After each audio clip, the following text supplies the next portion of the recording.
بسم اللہ الرحمن الرحیم۔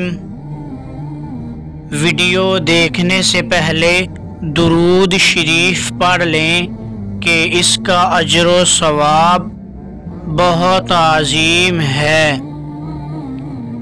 صرف خدا کی عبادت کرو اور اسی سے اپنی حاجات بیان کرو۔ خدمت خلق صرف خوشنودی خدا کے لیے کرو۔ خلقت کے قبول کرنے سے تمہیں کچھ نہیں ملے گا۔ شمع بننے کے دعوے سے پروانہ بن جانا زیادہ باعث افتخار ہے۔ اس زمانے میں 100% سچ بول کر زندگی گزارنا ایسا ہی ہے جیسے بجری ملائے بغیر صرف سیمنٹ سے مکان بنانا۔ ہر سچائی 3 مرحلوں سے گزرتی ہے۔ پہلے اس کا مذاق اڑایا جاتا ہے، پھر شدید مخالفت کی جاتی ہے، پھر اسے ایک بدیہی حقیقت کے طور پر تسلیم کر لیا جاتا ہے۔ پیسہ پیسے کا بیج ہے اور بعض اوقات پہلی کوڑی کمانا اگلے لاکھوں روپوں سے زیادہ دشوار ہوتا ہے۔ سیاست میں حصہ نہ لینے کی ایک سزا یہ ہے کہ آخر کار آپ سے کم تر لوگ آپ پر حکومت کرنے لگتے ہیں۔ نیکی اور سچائی جنت میں لے جانے والی چیزیں ہیں، جبکہ برائی اور جھوٹ جہنم میں لے جانے والی چیزیں ہیں۔ ہمیشہ سچ بولو، کیونکہ سچ نیکی کی طرف لے جاتا ہے اور نیکی جنت کی طرف۔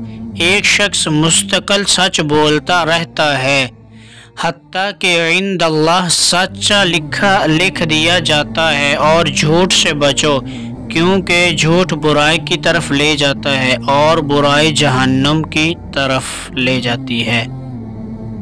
اچھا سوال آدھا علم ہے۔ زندگی اس طرح بسر کرو کہ دیکھنے والے تمہارے درد پر افسوس کرنے کی بجائے تمہارے صبر پر رشک کریں۔ اللہ پر ہمیشہ بھروسہ رکھو، کیونکہ اللہ وہ نہیں دیتا جو آپ کو اچھا لگتا ہے، بلکہ وہ دیتا ہے جو آپ کے لیے اچھا ہوتا ہے۔